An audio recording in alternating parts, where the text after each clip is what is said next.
ইরানকে দুর্বল ভেবে যৌথভাবে বিমান হামলা চালিয়েছিল পশ্চিমা মোড়ল আমেরিকা ইসরায়েল, আর তাতে নিহত হয়েছেন ইরানের সর্বোচ্চ ধর্মীয় নেতা আয়াতুল্লাহ আলী খামেনি। আর খামেনির মৃত্যুর পর যেন প্রতিশোধ নিতে মরিয়া হয়ে উঠেছে ইরান।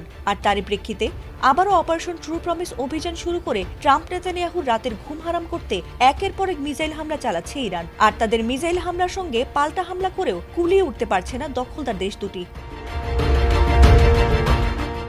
ইরানের ওপর হামলার প্রথম দিনে নিজেদের বিজয় নিশ্চিত বলে মনে করলেও এর 4 দিনের মাথায় ভুল ভাঙে আমেরিকার। এমনকি শুরুতে ইরানের বিরুদ্ধে তাদের যুদ্ধ 4-5 সপ্তাহেরও বেশি সময় ধরে গড়াবে বলেও হুমকি দিয়েছিল আমেরিকা। তবে এখন ইরানিদের সঙ্গে মোটেই পেরে উঠতে পারছে না ট্রাম্প বাহিনী। এদিকে ইরানের লাগাতার ক্ষেপণাস্ত্র ও ড্রোন হামলায় সৌদি আরব, কাতার, কুয়েত, বাহরাইন, ইরাক ও আমিরাতে একাধিক মার্কিন ঘাঁটি ক্ষতিগ্রস্ত হয়েছে। আর এসব ক্ষয়ক্ষতির কারণে এবার চরম অর্থ সংকটে পড়তে যাচ্ছে আমেরিকা।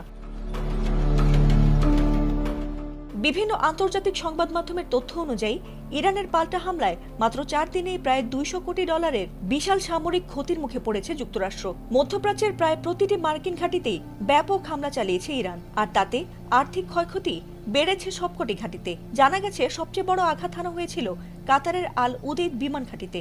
সেখানে স্থাপিত প্রায় $1.1 বিলিয়ন মূল্যের একটি প্রারম্ভিক সতর্কতা রাডার ব্যবস্থা ক্ষতিগ্রস্ত হয়েছে বলে দাবি করা হয়েছে। কাতার কর্তৃপক্ষ স্থাপনাটিতে আঘাতের বিষয়টি নিশ্চিত করেছে। এছাড়াও কুয়েতে তাদের 3টি F-15E স্ট্রাইক ঈগল যুদ্ধবিমান ধ্বংস হয়, সেগুলো প্রতিস্থাপনে প্রায় $282 মিলিয়ন ব্যয় হতে পারে বলে ধারণা করা হচ্ছে। এমনকি বাহরাইনে মার্কিন পঞ্চম নৌবহরের সদর দপ্তরেও হামলা করা হয়েছিল। এতে করে তাদের 2টি স্যাটেলাইট যোগাযোগ টার্মিনাল ও কয়েকটি ভবন ক্ষতিগ্রস্ত হয়েছে। পাশাপাশি সংযুক্ত আরব আমিরাতের আল রুয়াইস এলাকায় মোতায়েন থাকা থার্ড ক্ষেপণাস্ত্র প্রতিরক্ষা ব্যবস্থার একটি গুরুত্বপূর্ণ রাডার উপাদান ধ্বংসের দাবি করেছে ইরান। আর এভাবে আরও কয়েকদিন চললে ইরানের সাথে যুদ্ধ চালানো প্রায় অসম্ভব হয়ে পড়বে ট্রাম্পের জন্য।